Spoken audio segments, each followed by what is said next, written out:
बनी नाथ मैं तो उदाहरण तुम्हारी, उसी से पतिरो भर कर हृदय में, बनी नाथ मैं तो उदाहरण तुम्हारी। रचा ब्याह मेरा मेरे भाइयों ने, रचा ब्याह मेरा मेरे भाइयों ने, शिशुपाल राजा जो है अत्याचारी, मैं हूँ सिंघनी हो तुम सिंह भगवन, कहीं सिंह का भार आए न स्यारी, मैं हूँ सिंघनी हो तुम सिंह भगवन, कहीं सिंह का भार आए न स्यारी। रुक्मिणी भी सोचाई तो मैंने लिख लिया, लेकिन कहीं इतना पढ़ने के बाद कन्हैया के मन में ये न आ जाए कि बड़ी बड़ी बेशरम लड़की है, स्वयं पत्र लिख रही है। इसलिए रुक्मिणी महारानी ने आगे पत्र में लिखा, नाना कन्हैया मुझे बेशरम मत समझना, निर्लज्ज मत समझना, कहीं उल्टा मत समझ लेना। रुक्मिणी महारानी आगे अपनी सफाई दे रहे हैं कि पत्र लिखने के कारण मुझे तुम कन्हैया कहीं बेशरम और निर्लज्ज मत समझ लेना। मौलिका पाम कुंद महती कुलशील रूपो, विद्या भयो द्रविड़ धाम अभिरात्म तुल्यम, धीरा पतिं कुलवती न पीड़ित कन्या, कालेन सिंह नरलोक मनोभिराम, तन्मे भवान् खलु धृतः पतिरंग जाया, मातार्पितश्च भवतोऽत्र विभो विभो विधेहि, मां वीर्यभागमभिवर्षतु चैल आहारात्, गोमान् भुवन् मृगपते बलिमं बुधातो। कन्हैया, मेरे इस पत्र को पढ़ने के बाद कहे तुम मुझे निर्लज्ज बेशरम और उल्टा मत समझ लेना। क्यों? क्योंकि कन्हैया इस संसार में किसी भी एक ऐसी लड़की का नाम बता दो जो लड़की समय आने पर अपने जीवन में अपने अनुरूप एक पत्नी चाहेगी। इस स्वाभाविक नैसर्गिक स्थिति है कन्याओं की कि अपने जीवन में प्रत्येक कन्या अपने अनुरूप एक पति चाहती है। और कन्हैया, मैंने सुना है कि करोड़ों करोड़ों कामदेव की सुंदरता कन्हैया तेरे शरीर के अंदर है। भगवान कृष्ण ध्यान से सुनना, अगर करोड़ों कामदेव के समान सुंदर सुंदर तुम हो तो विधाता ने हमको भी कोई सामान्य कन्या नहीं बनाया है। अरे करोड़ों करोड़ों रतियों का सौंदर्य विधाता ने मेरे शरीर में भर दिया है। इसलिए कन्हैया,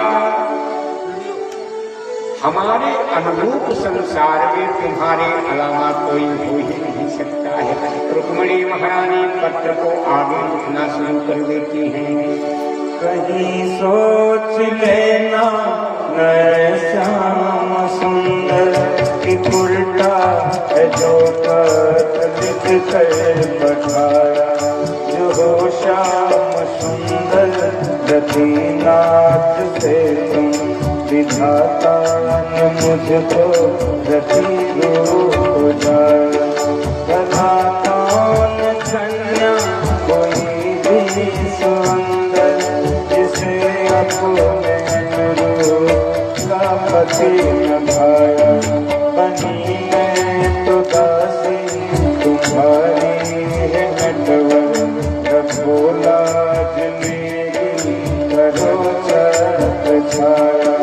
बनी मैं तो दासी तुम्हारी है नटवर, रखो लाज मेरी करो छत्र छाया।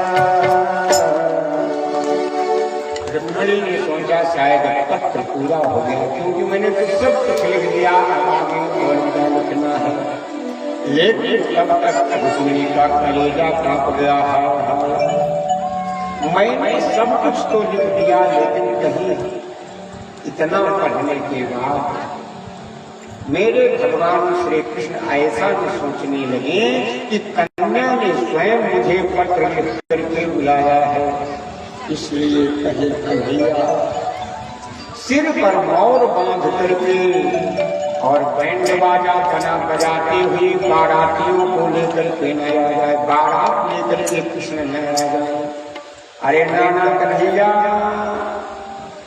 आना जरूर मेरे यहाँ, लेकिन कन्हैया बारात लेकर के मत आना, बैंड बाजा बजाते हुए सिर पर मोर बांध करके मत आना।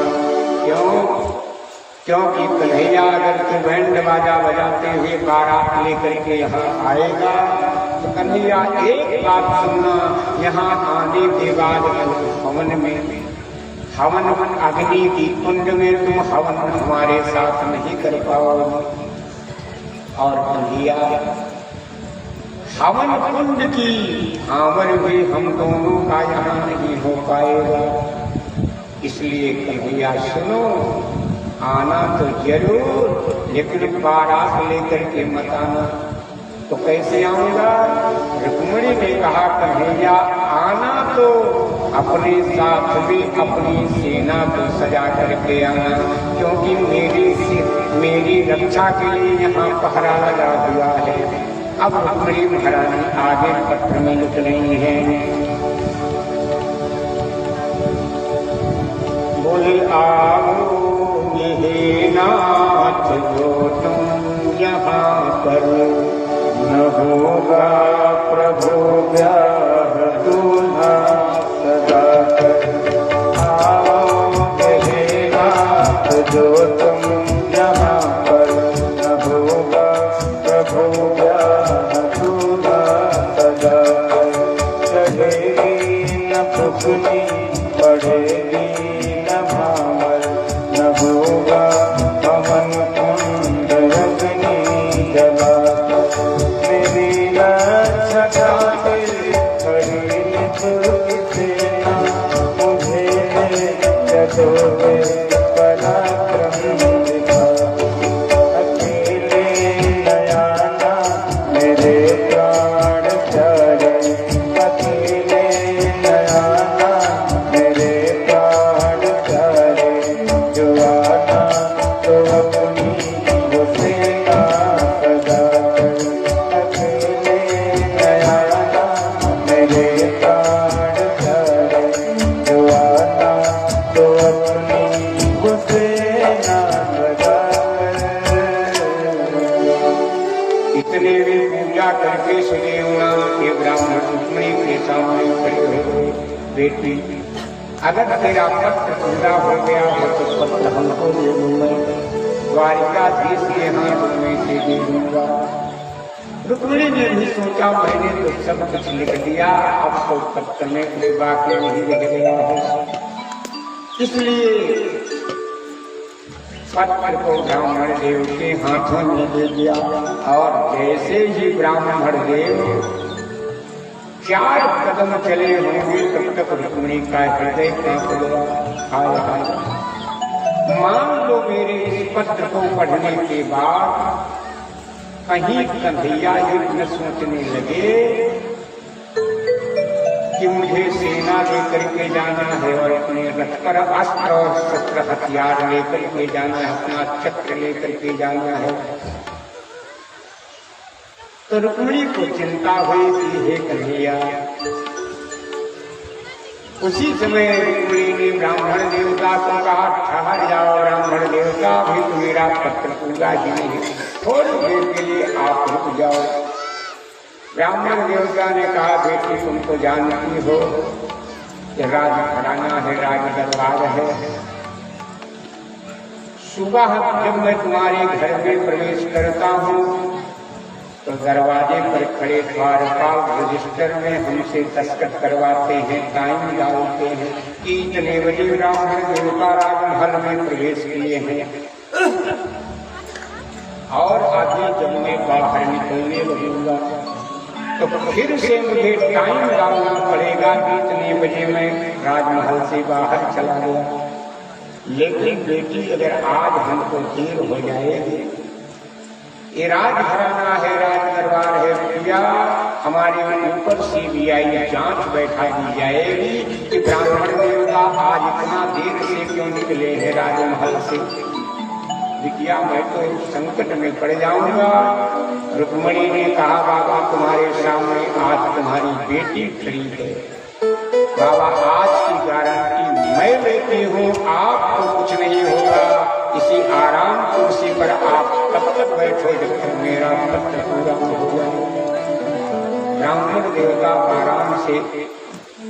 आराम कुर्सी पर बैठ गए। रुक्मिणी महारानी सोचने लगी कि मैंने तो सब कुछ लिख दिया, लेकिन जो मैंने लिखा है कि दूल्हा बन करके सरकार ने हम ताना, तो कहीं कन्हैया सेना लेकर के अगर आ गया तो सेना का काम ही है केवल युद्ध करना, लड़ाई झगड़ा करना, हिंसा करना, मार काट करना।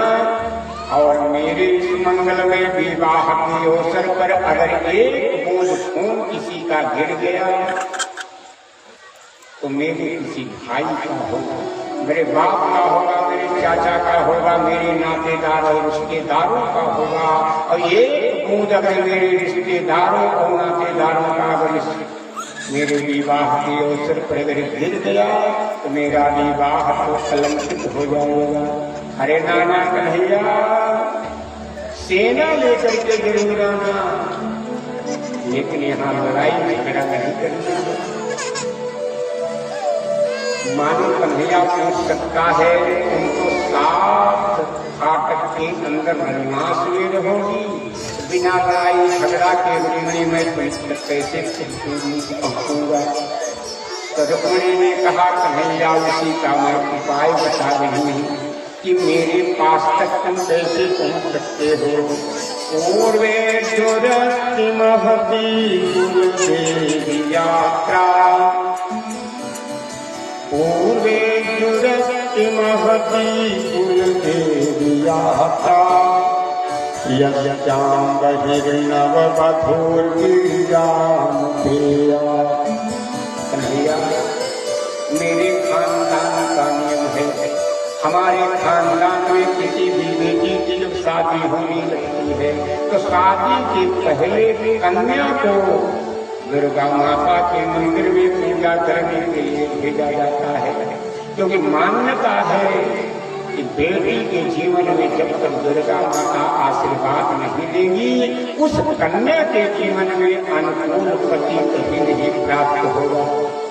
उसी के नियम के अनुसार कन्हैया, मैं दुर्गा माता के मंदिर में दुर्गा जी की पूजा करने जरूर आऊंगी, वहीं तुम्हारा और हमारा मिलन होगा।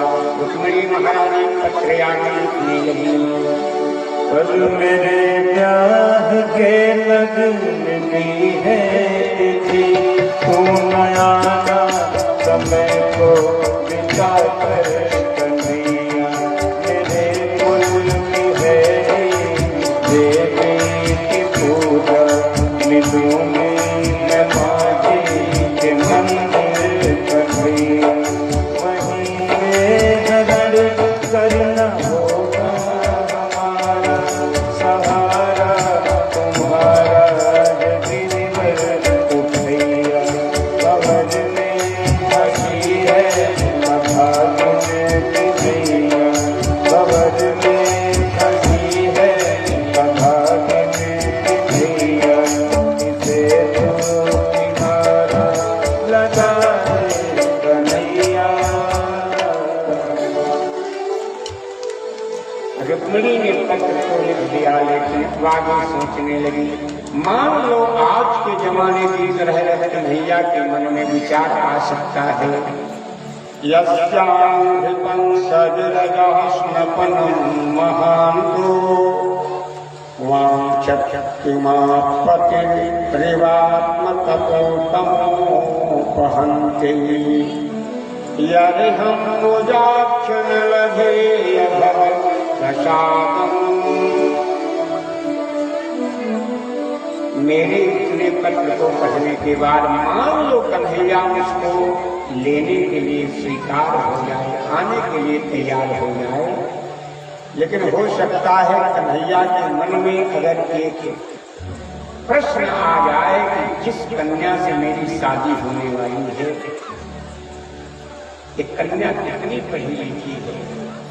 रुक्मिणी ने कहा कन्हैया अगर तुम हमसे पूछते हो कि रुक्मिणी तुम पढ़ी लिखी कितनी हो, तो कन्हैया ध्यान से सुनना, मैंने तो 1 कक्षा पास कर लिया है। अब आप बंधु विचार करना, आज के समाज में कोई लड़की अगर ये कह दे कि मैंने 1 कक्षा पास किया है, विवाह में उसकी क्या सोच होगी आप जान सकते हो। उस कन्या की शादी शायद न हो, लेकिन रुक्मिणी महारानी ने अपने जीवन में आज दावे के साथ कह दिया कन्हैया मैंने अपने जीवन में 1 कक्षा पास कर लिया है। हे भैया, पढ़ाई लिखाई का विरोध नहीं है।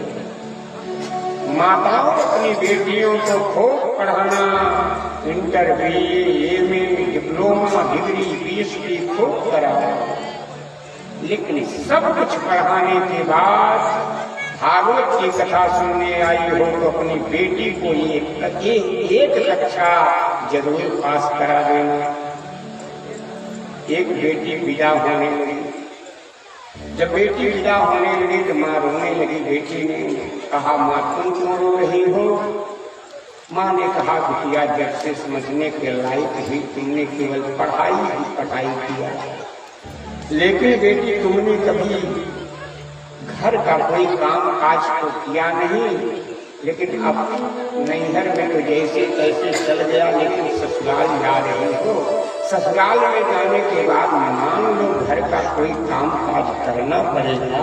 तो बेटी घर का काम काज तो तुमने कभी किया नहीं, तुम घर का काम काज कैसे करोगे? बेटी ने बड़े दावे के साथ कहा माता तुम रो मत, मैं पढ़ी लिखी हूँ और अटैची किताबों से भरी पड़ी है। पहले नंबर पर तो हमको कोई काम करना ही नहीं पड़ेगा। माता ने कहा रे बेटी तुमको काम क्यों नहीं करना पड़ेगा? बिटिया ने कहा माता जी काम करने के लिए हमारे पति देव ही पर्याप्त रहेंगे, भला मिलके रहते हुए हमें काम करना पड़ेगा। कहा रे बेटी तुम उनको कैसे अपने बस में करो, तुम्हारा सब काम वही करेंगे। कहा मैया मैंने आपसे ही तो सीखा है। कहा हमसे क्या सीखा है? कहा माता जी मैं रोज देखती हूँ कि आप रोटी बनाती हो, तो पहली रोटी बनाती हो तो आप गाय को खिलाती हो, और अंतिम रोटी जब खिलाती बच जाती है तो इसको आप कुटिया को खिलाती हो। तो हमने सोचा इस पहली रोटी में कितना बड़ा गुण है।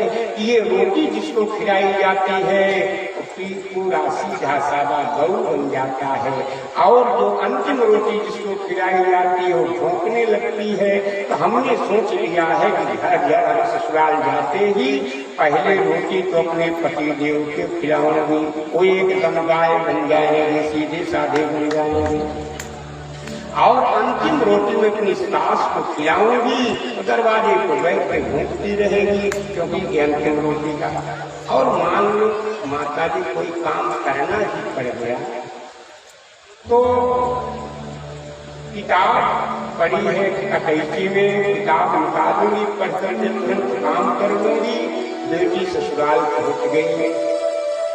दूसरे दिन सास ने कहा बहू थोड़ा मैं बाहर जा रही हूँ, तुम ऐसा करना सब्जी बना करके रखे रहना, और आऊंगी तो रोटी बन जाएगी।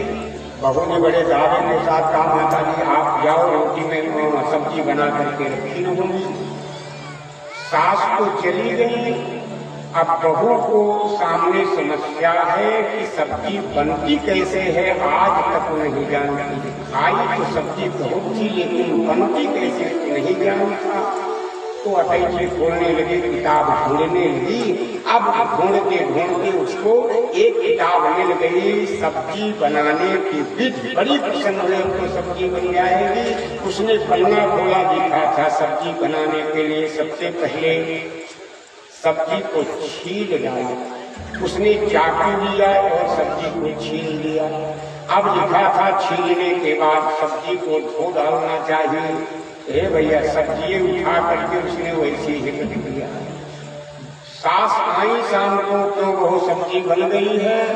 बहू ने कहा 50% तो बन गई, 50% बाकी हो। सास ने कहा कि क्या आधी कच्ची रह गई?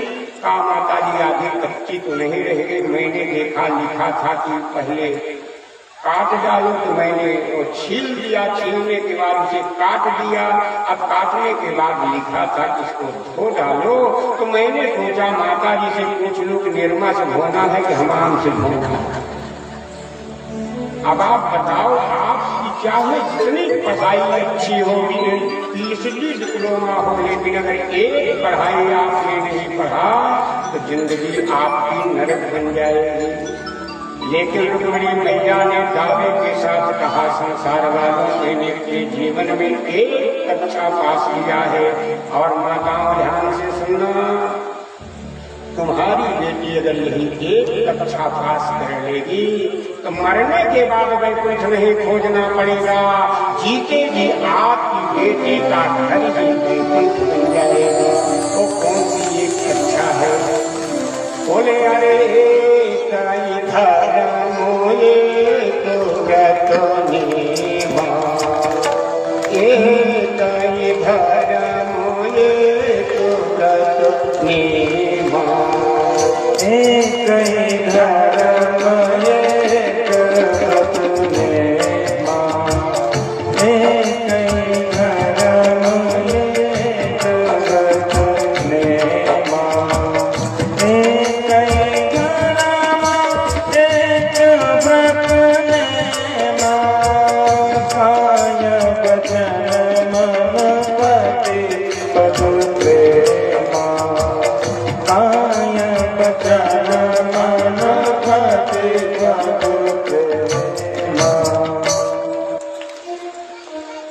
आगे रुक्मिणी महारानी ने पत्र लिखा, अंतिम लाइन लिखा है, यरे हम भोजाक्षण लभे प्रसादम।